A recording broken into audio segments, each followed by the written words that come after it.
Ok, pues muy buen día, qué gusto me da verles a todos ustedes.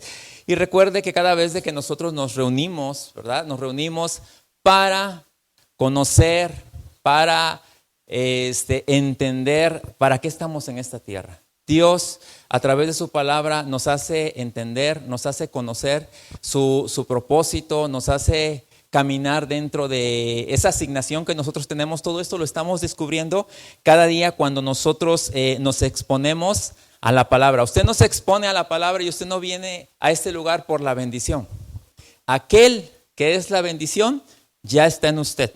Pero cuando usted conoce a aquel que es la bendición, todo lo que usted necesita para vivir una vida al nivel que Dios le pide está en Cristo. Entonces nosotros somos en esta tierra administradores de su gracia. Nosotros administramos la gracia de Dios. Nosotros administramos el favor de Dios en nuestra vida.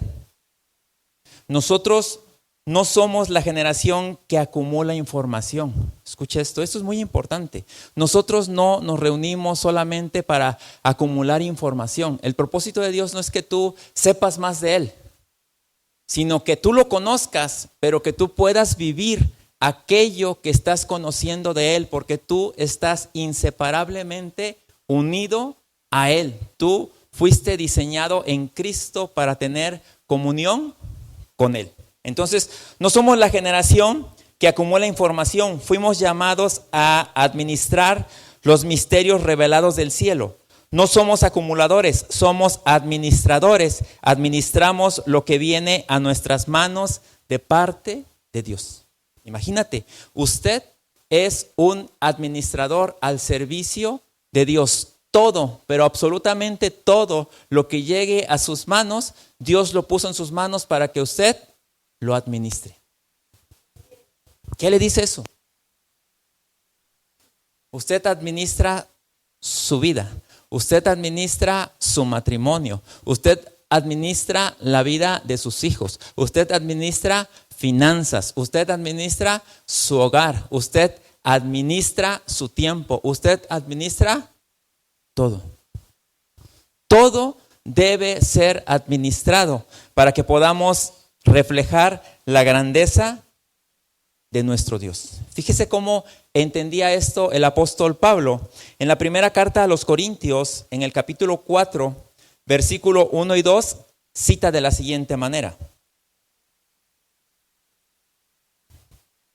que todos nos consideremos servidores de Cristo, encargados de administrar los misterios de Dios.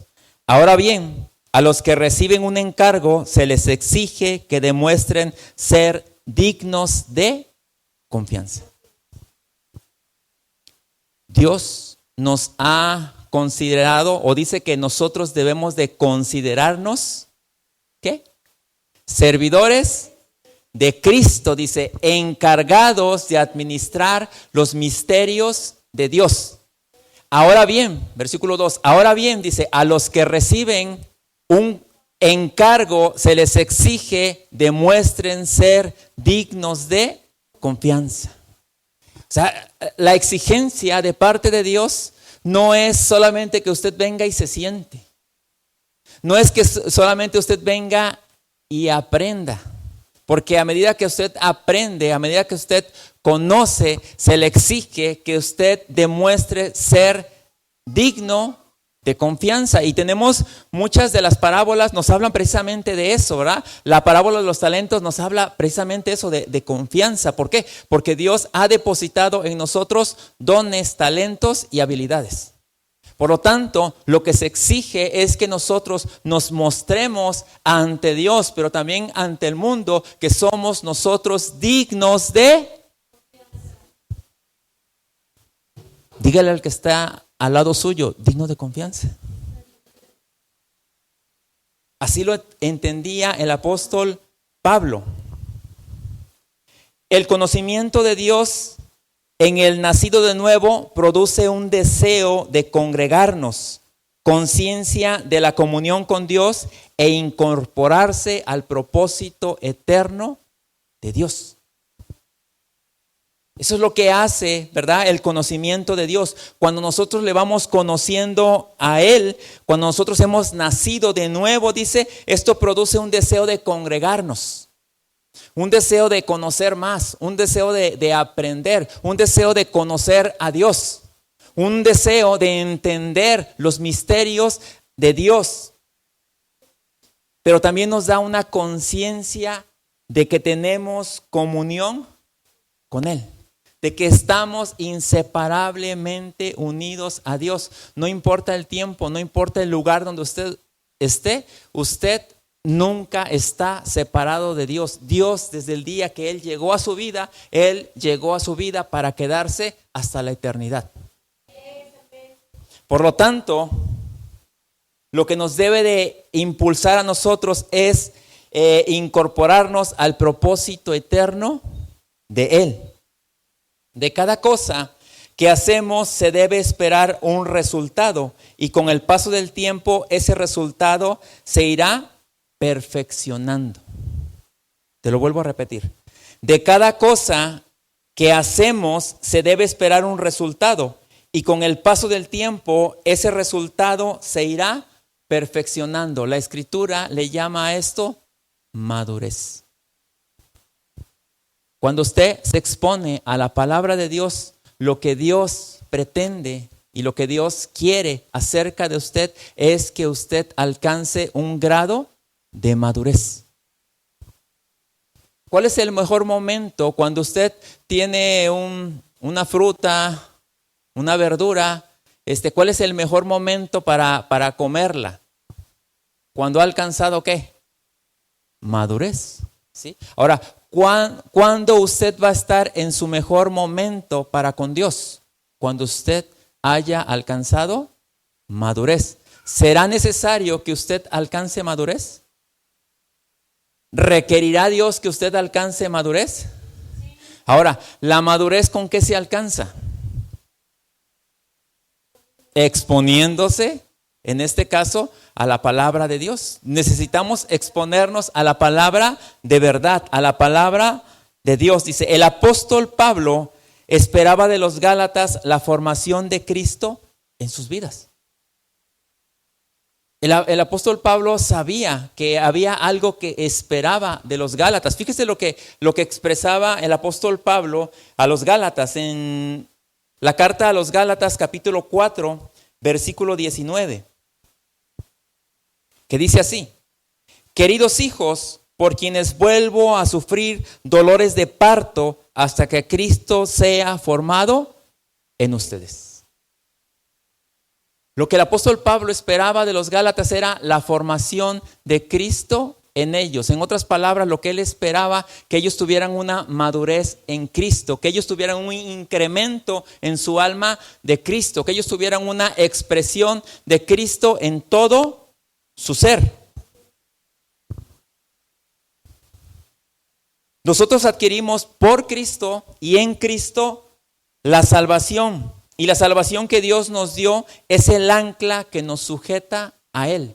Porque usted recibió a Cristo, usted está anclado en Cristo, usted está sujetado en Cristo. Y nadie, escuche esto, nadie lo puede arrebatar de la mano de Él. Pero aunque nadie lo pueda arrebatar de la mano de Él, si usted no crece, si usted no alcanza madurez, usted no va a cumplir aquello para lo cual usted fue puesto en esta tierra en Cristo Jesús. ¿Qué quiere decir? Que el crecimiento y la madurez no depende de Dios, depende de usted. Sacuda un poquito al que está al lado y dígale, depende de ti. El Evangelio también trata de salvación constante en el alma, que es Cristo formado en nosotros. Cristo está siendo formado en su alma. Mire, usted en su espíritu es perfecto.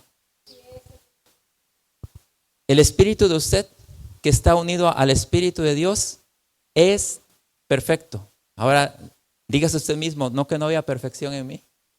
Si hay perfección en usted. Hay perfección en usted. Pero ¿sabe qué es lo que Dios espera de esa perfección que Él colocó en usted? Que esa perfección no se quede en su espíritu, porque su espíritu no tiene problema alguno. Que esa perfección que usted recibió en Cristo y que tiene en su espíritu, que esa perfección permee, que esa perfección se muestre o se exprese en su alma. Fíjese, todas las decisiones en nuestra vida cuentan mucho. O sea, lo que usted decida cuando usted escucha la palabra de Dios, lo que usted decida cuando usted se expone a la palabra de Dios, eso cuenta mucho, ¿eh? Las decisiones que usted tome. Porque usted puede decir, pues es una prédica más, una palabra más. Pero usted puede decidir atender lo que usted está escuchando. Porque el mensaje que usted escucha, aunque yo soy el canal que Dios usa, pero realmente el mensaje viene directamente de Dios. Porque es la palabra de Dios a la que usted se está exponiendo. Entonces, todas las decisiones en nuestra vida cuentan mucho, porque cada decisión trascendental de la vida está sujeta a grandes desprendimientos. Toda decisión trascendental en nuestra vida está sujeta a grandes desprendimientos o cosas de las cuales nosotros nos tenemos que despojar. Pregunta, hoy voy a estar preguntón. Pregunta, ¿de qué cosas nosotros nos tenemos que despojar? O es más, no hable en general. ¿De qué cosas, abra usted su corazón, de qué cosas usted se ha tenido que despojar hasta este momento? ¿Y qué cosas necesita o de qué cosas necesita usted despojarse para que usted pueda alcanzar madurez, para que usted pueda crecer en Cristo, para que usted pueda tener una mayor expresión de Dios? ¿Quién dice yo?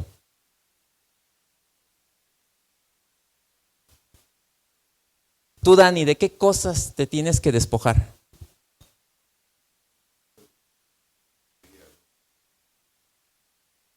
Bueno, nos podemos despojar de conocimientos erróneos.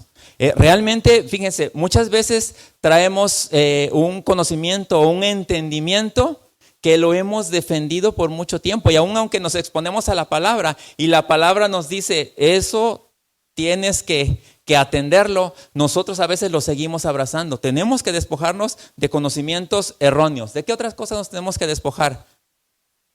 Ale.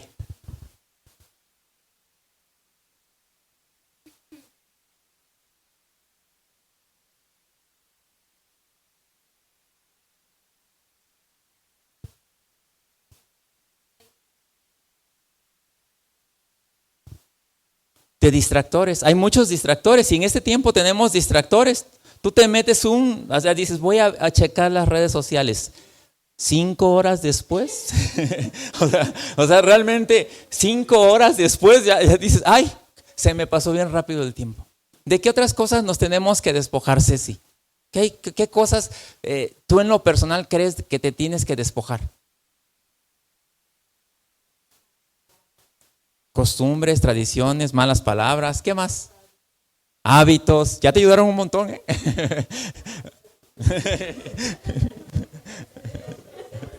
¿De qué más? De personas, ¿sí? Ya dijeron todo, le leyeron la mente, wow.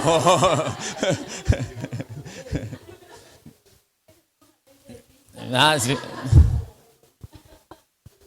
Bueno, ya les iba a decir algo, pero está bien. A ver, por allá atrás, ¿de qué cosas nos tenemos que despojar? Es que es importante. Mira, el evangelio es práctico, la palabra es práctica. Dios no te va a mandar a que sacrifiques a tu hijo. Eso ya lo hizo alguien y Dios proveyó, ¿sí? Ya el sacrificio de un hijo lo hizo Dios. Pero Dios sí te va a pedir que sacrifiques muchas cosas que todavía las has entronado o las has puesto en un trono que le corresponde a Dios. Dígame, ¿qué cosas hay que despojarnos? Adelante, Noé.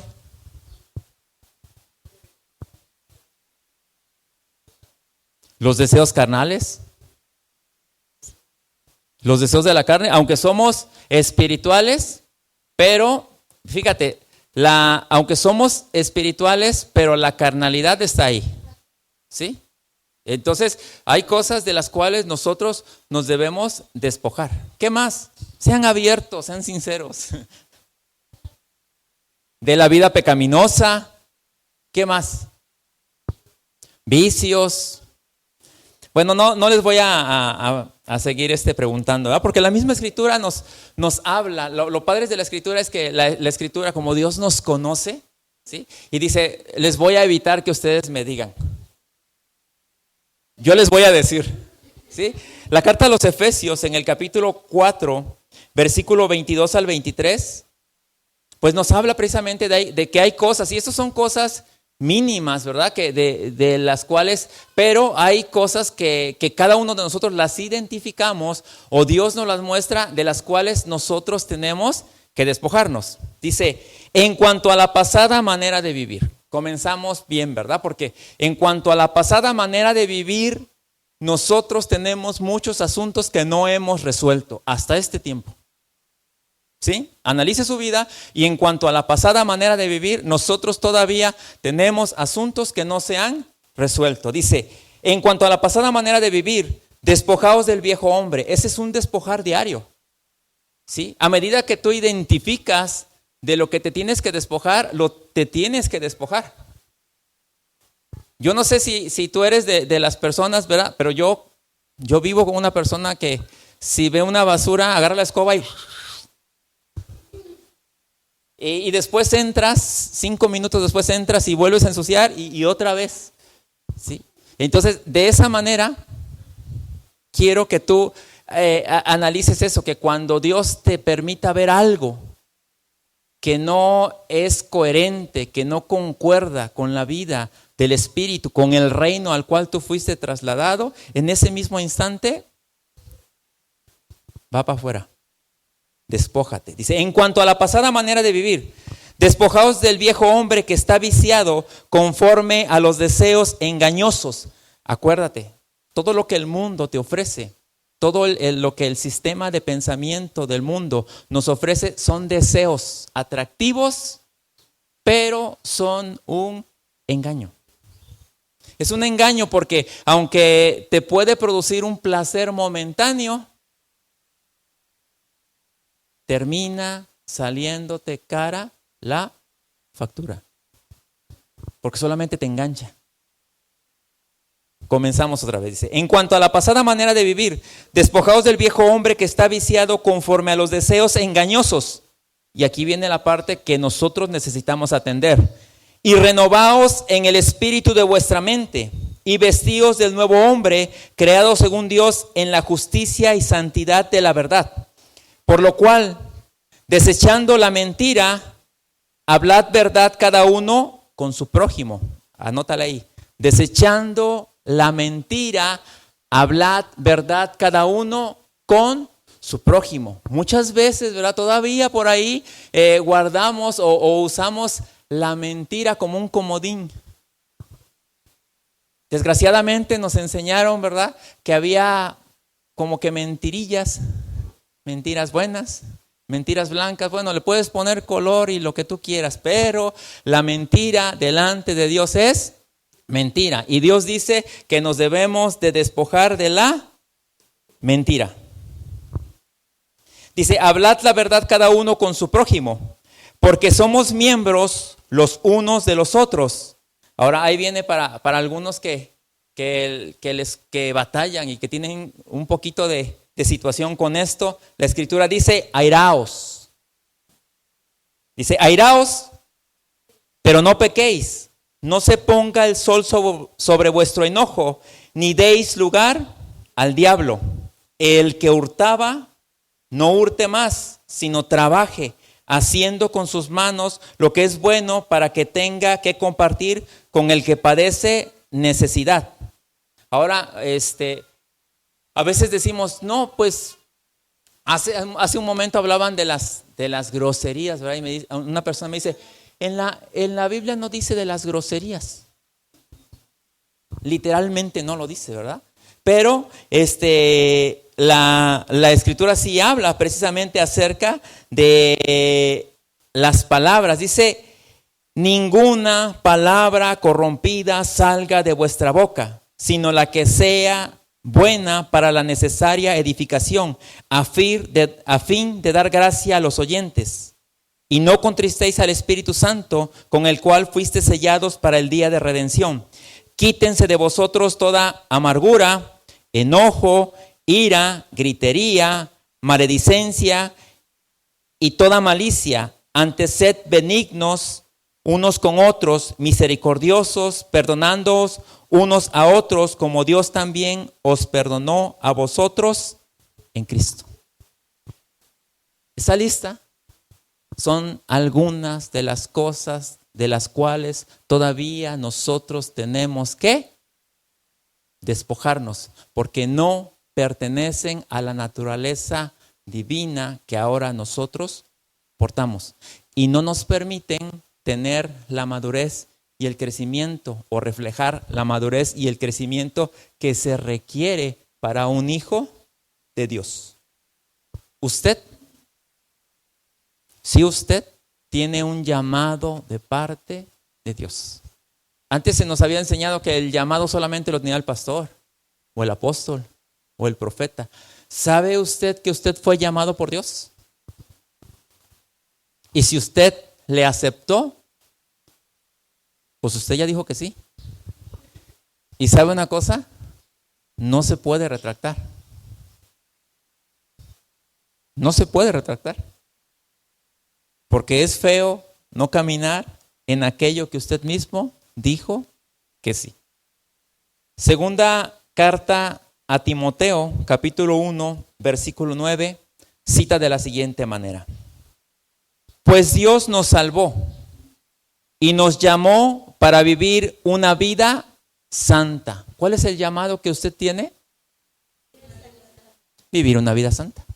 Usted fue llamado por Dios para vivir una vida santa. Ese es el llamado que usted tiene de parte de Dios. ¿Qué va a hacer usted con su llamado? ¿Atenderlo? ¿Ignorarlo? ¿Irla pasando? ¿Corregirlo? ¿Qué va a hacer usted con el llamado que usted tiene de parte de Dios? Porque Dios ya lo salvó y Dios lo llamó para que usted tenga una vida santa. ¿Será importante atender el llamado de Dios? Claro que es importante, ¿sí? Porque si usted cumple con el llamado de Dios, que es vivir una vida santa, la palabra santo significa apartado para Dios. Si usted vive una vida en la cual usted se aparta, se consagra para Dios, ¿usted cree que eso será atractivo a los demás? Sí, claro que sí. Su llamado es bien sencillo. Su llamado es bien sencillo. El llamado que usted tiene de parte de Dios es llevar una vida santa. Y no lo va a hacer en sus propias fuerzas, lo va a hacer en Cristo. Por eso es necesario que usted tenga madurez. Entonces, pues Dios nos salvó y nos llamó para vivir una vida santa. No lo hizo porque lo mereciéramos, sino porque ese era su plan desde antes del comienzo del tiempo, para mostrarnos su gracia por medio de Cristo Jesús. Este es un llamado para salvación y vivir una vida santa y dentro de su propósito. Ese es el llamado que usted tiene. El motivo por el cual fuimos salvos e incorporados al reino de Dios es que Cristo mismo gobierna nuestra vida. Entonces, lo que Dios quiere hacer es gobernar su vida por medio de Cristo.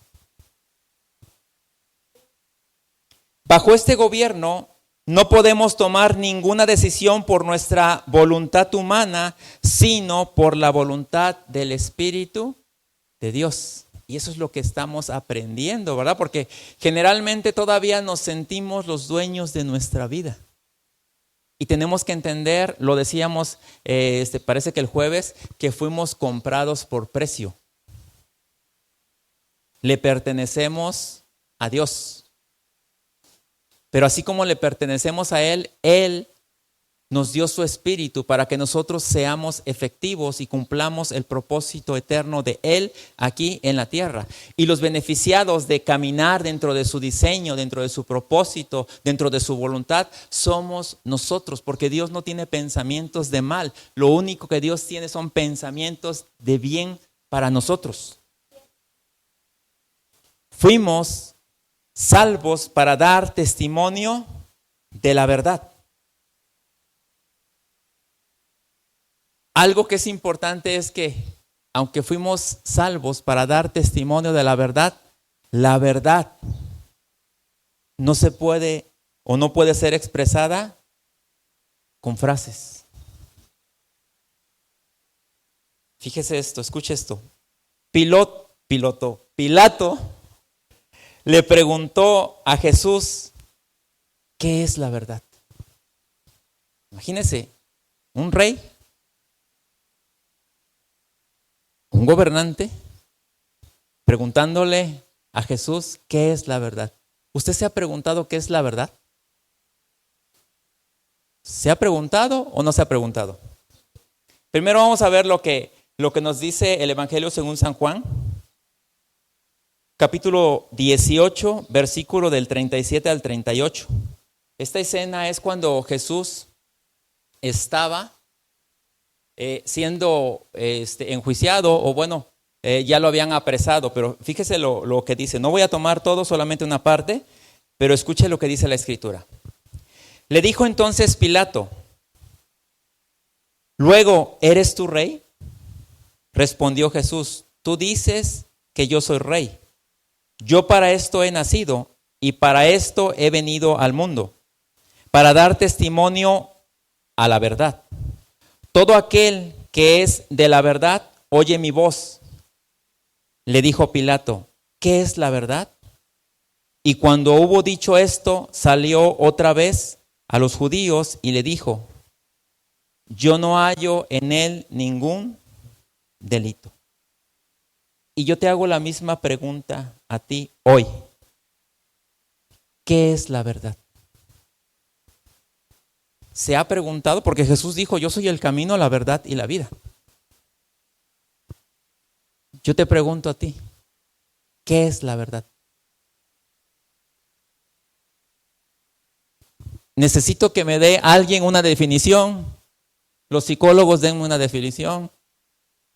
Los abogados denme una definición. Los doctores denme una definición. Los maestros denme una definición, pero necesito una definición. ¿Qué es la verdad? Desde sus perspectivas. ¿Qué es la verdad?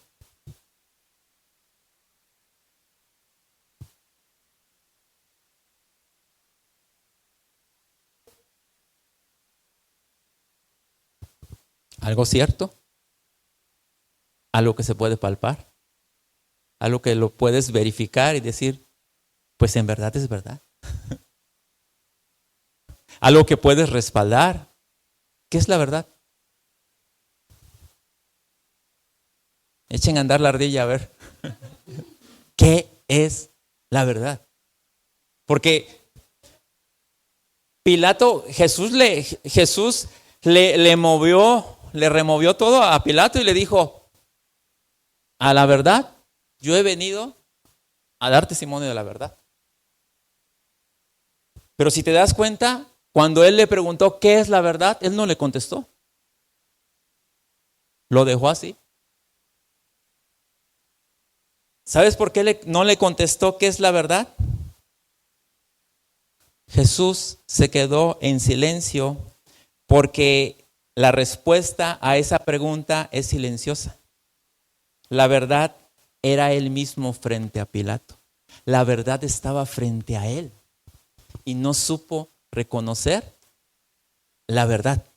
Y hay mucha gente buscando la verdad y la verdad está en sus ojos, la verdad está frente a ellos y por querer profundizar tanto en un concepto de lo que es la verdad, no saben que la verdad está delante de ellos. Voy a volver a leer Juan 18, 37 a 38. Dice, le dijo entonces Pilato, ¿luego eres tú rey?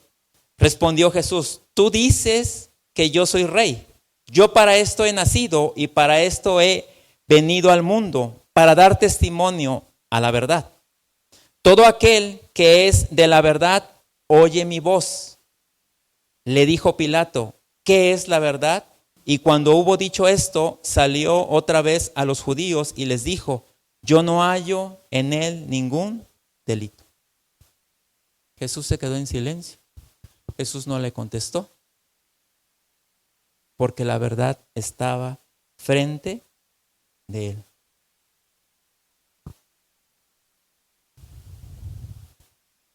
Ahora, para nosotros, ¿qué es la verdad? Fíjense, escucha. La verdad es un alma humana que expresa una medida de Cristo en la tierra. ¿Quiere usted ser quien da testimonio de la verdad? Que su alma dé testimonio de Cristo en cada una de las cosas que usted haga. ¿Quieres hacer evangelismo? ¿Quiere compartir las buenas nuevas? ¿Quiere mostrar a Cristo? ¿Quiere mostrar al que está dentro de usted? Que su alma lo pueda entender.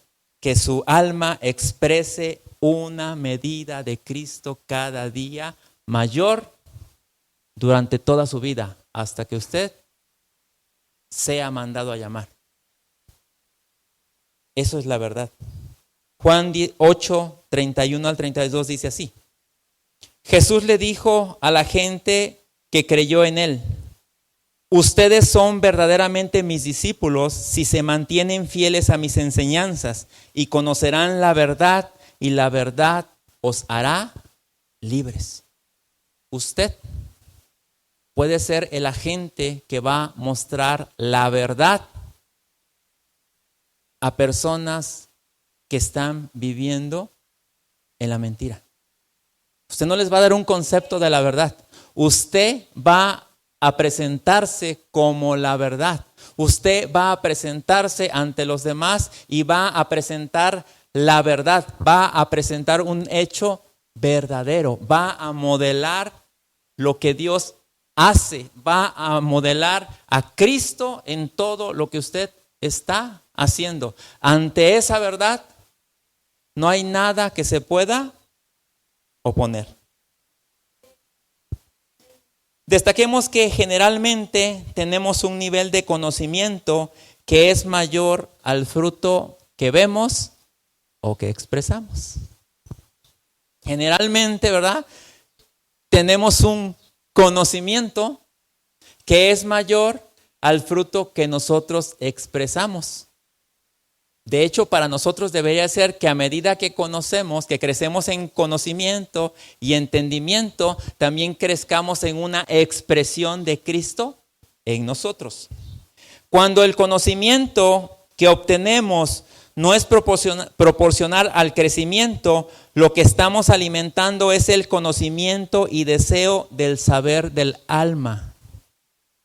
Esto es algo muy importante.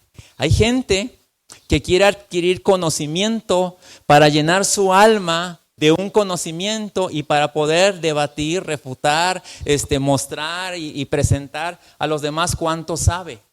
Ese no es el propósito de la Escritura. De hecho, Jesús peleaba con los escribas, los fariseos, los maestros de la ley precisamente por eso. Su conflicto era con ellos porque dice, ustedes saben mucho.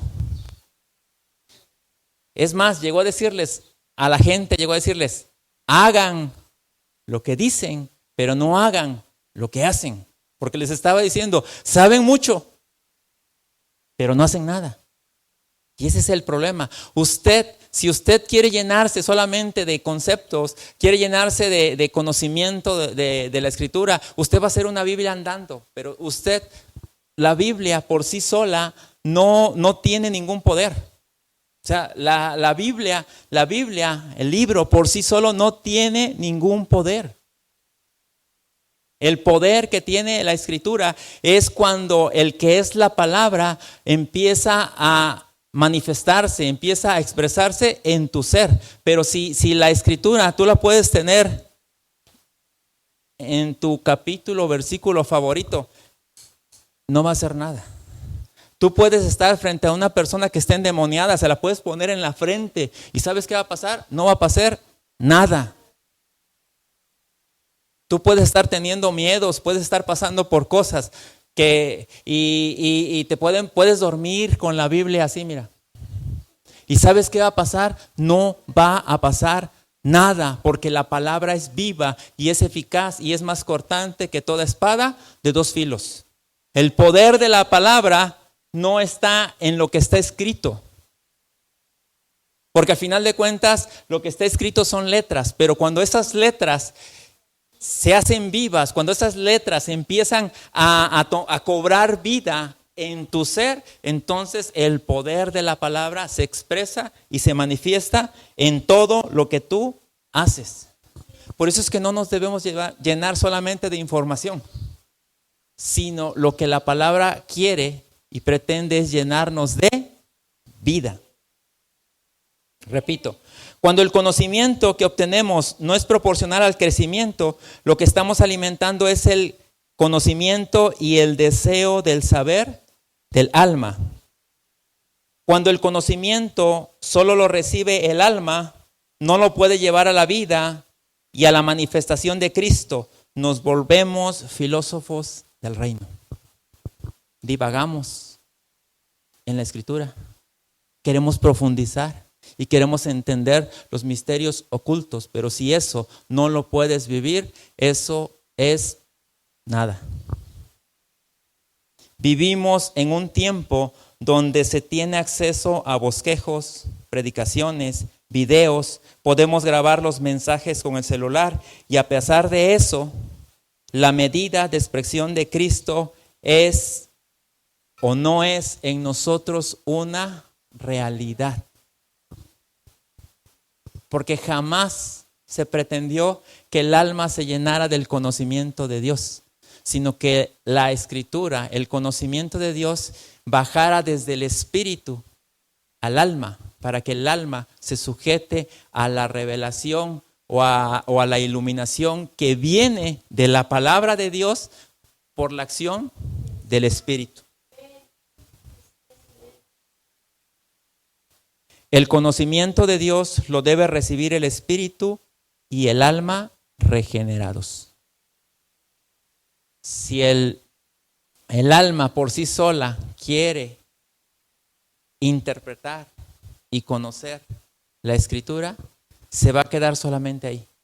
No va a tener un efecto. Es más, lo que va a traer a la vida de esta persona va a ser frustración. A lo que los va a orillar o a lo que orilla esto es a apartarse de lo que es el cuerpo de Cristo y posiblemente apartarse de Dios, porque llega a su conclusión en su alma de que esto no funciona.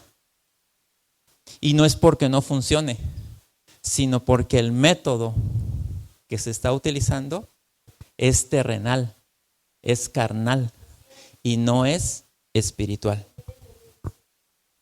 Primera carta a los Corintios, capítulo 2, versículo del 6 al 10, dice así: sin embargo, hablamos sabiduría entre los que han alcanzado madurez, y sabiduría no de este siglo, ni de los príncipes de este siglo que perecen, mas hablamos sabiduría de Dios en misterio, la sabiduría oculta, la cual Dios predestinó antes de los siglos para nuestra gloria, la que ninguno de los príncipes de este siglo conoció, porque si lo hubieran conocido, nunca habrían crucificado al Señor de la gloria. Antes bien, como está escrito, cosa que ojo no vio, ni oído oyó, ni han subido en el corazón de hombre, son las que Dios ha preparado para los que le aman. Pero Dios nos las reveló a nosotros por el Espíritu, porque el Espíritu todo lo escudriña, aún lo profundo de Dios. Si tú necesitas, si tú quieres que algo te sea revelado de la Escritura, necesita ser revelado por el Espíritu, jamás por el alma. Y aquí nos vuelve a mencionar, ¿verdad? Nos hace mención de lo que te decía hace un momento de Pilato, cuando preguntó, ¿qué es la verdad? Jesús no le pudo revelar la verdad, porque si Él le revela la verdad, si Él le habla de la verdad, si Él ve la verdad, no sucede lo que tenía que suceder. todo lo que nosotros, dice, cosa que ojo no vio, ni oído oyó, ni han subido en el corazón de hombre, son las que Dios ha preparado para los que le aman. ¿Cómo le puede amar una persona a Dios? Cuando entiende, cuando lo conoce, cuando sabe, cuando tiene una experiencia, cuando tiene y cuando hablo de la experiencia, hablo de esa comunión con Dios. ¿Sí? No de que tenga una experiencia de que tiembla o de que llora, sino que tenga una experiencia de expresar la vida o de expresión de vida en esa comunión que tiene con Dios. Va a haber cosas que tú has entendido, tú has conocido, que realmente otros te dicen, estás loco. O es más, no le vas a poder explicar las cosas que Dios ha hecho en tu vida, porque no te las entenderían. Hay cosas que no se las puedes explicar, porque no te las entenderían. El método de Dios nunca es el debate ni el conocimiento, sino la obediencia a Cristo. Ese es el método de Dios. No es que cuánto conozcas, que conozcas mucho y que debatas mucho, sino la obediencia a Cristo. Porque cada vez que tú obedeces a Cristo, estás muriendo a ti mismo. Cada vez de que tú obedeces a Cristo, hay una mayor expresión de Él en tu vida. Segunda carta a los Corintios, capítulo 10, versículo del 3 al 5. Pues aunque vivimos en el mundo, no libramos batallas como lo hace el mundo. Las armas con que luchamos no son del mundo, sino que tienen el poder divino para derribar fortalezas. Destruimos argumentos y toda altivez que se levanta contra el conocimiento de Dios y llevamos cautivo todo pensamiento para la obediencia a Cristo. Entonces, las armas, dice, con las que militamos, con las que luchamos, o las herramientas que nosotros usamos, dice, no son de este mundo. ¿Cuáles son los métodos de este mundo? Los conocemos. Conocemos los métodos que el mundo usa para solucionar los problemas. Pero dice la Escritura que las armas, que aunque nosotros vivimos en este mundo, dice, no libramos las batallas como lo hace el mundo. Eso es lo que hace la diferencia entre los hijos de Dios. Que nosotros no libramos batallas como lo hace el mundo. Dice, sino que tienen el poder divino para derribar fortalezas. ¿Qué son las fortalezas? Estructuras de pensamiento que fueron formadas a lo largo del tiempo en nuestra vida. Desde tu niñez fueron formadas estructuras de pensamiento. Entonces, muchas veces esas estructuras de pensamiento tienen que ser derribadas, ¿verdad? En Cristo. ¿Sí? Tienen que ser derribadas para levantar, ¿verdad?, una estructura conforme al diseño de Dios. Y muchas veces nos oponemos a todo eso, ¿verdad? Porque queremos seguir teniendo o abrazamos tanto esas estructuras porque creemos y decimos son parte de mí, y sí, han sido parte de ti. Pero no quiere decir que porque han vivido o han sido parte de ti, que tengan que estar ahí. Porque tal vez no te estén dejando ver y entender la verdad que es en Cristo.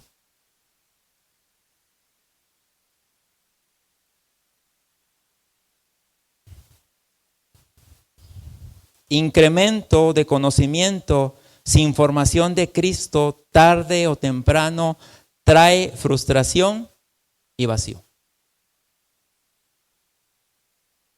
Incremento de conocimiento sin formación de Cristo, tarde o temprano, trae frustración y vacío. Concluyo solamente con lo que te decía hace un momento, que Jesús tenía y todavía hay más ahí si tú quieres seguir leyendo, pero lo dice en el Evangelio según San Mateo, capítulo 23, versículo de 1 al 4, dice así: entonces habló Jesús a la gente y a sus discípulos, diciendo: en la cátedra de Moisés se sientan los escribas y los fariseos. Así que todo lo que os digan que guarden, guardadlo y hacedlo, mas no hagáis conforme a sus obras, porque dicen y no hacen, porque atan cargas pesadas y difíciles de llevar, y las personas sobre a las... a ver, nuevamente iniciamos. Dice, entonces habló Jesús a la gente y a sus discípulos diciendo, en la cátedra de Moisés se sientan los escribas y los fariseos. Así que todo lo que os digan que guardéis, guardadlo y hacedlo, mas no hagáis conforme a sus obras, porque dicen y no hacen, porque atan cargas pesadas y difíciles de llevar, y las ponen sobre los hombros de los hombres, pero ellos ni con un dedo quieren moverlas. O sea, realmente ellos tenían el conocimiento, ellos tenían la historia, ellos tenían la manera de interpretar, pero ¿qué hacían? Omitían vivir lo que ya ellos era de conocimiento, porque no llegó un momento en el que su religión, porque se volvieron religiosos, eran tan celosos de su religión que se olvidaron de vivir y se olvidaron del Dios que a él los había sostenido. Y nosotros tenemos que entender esto.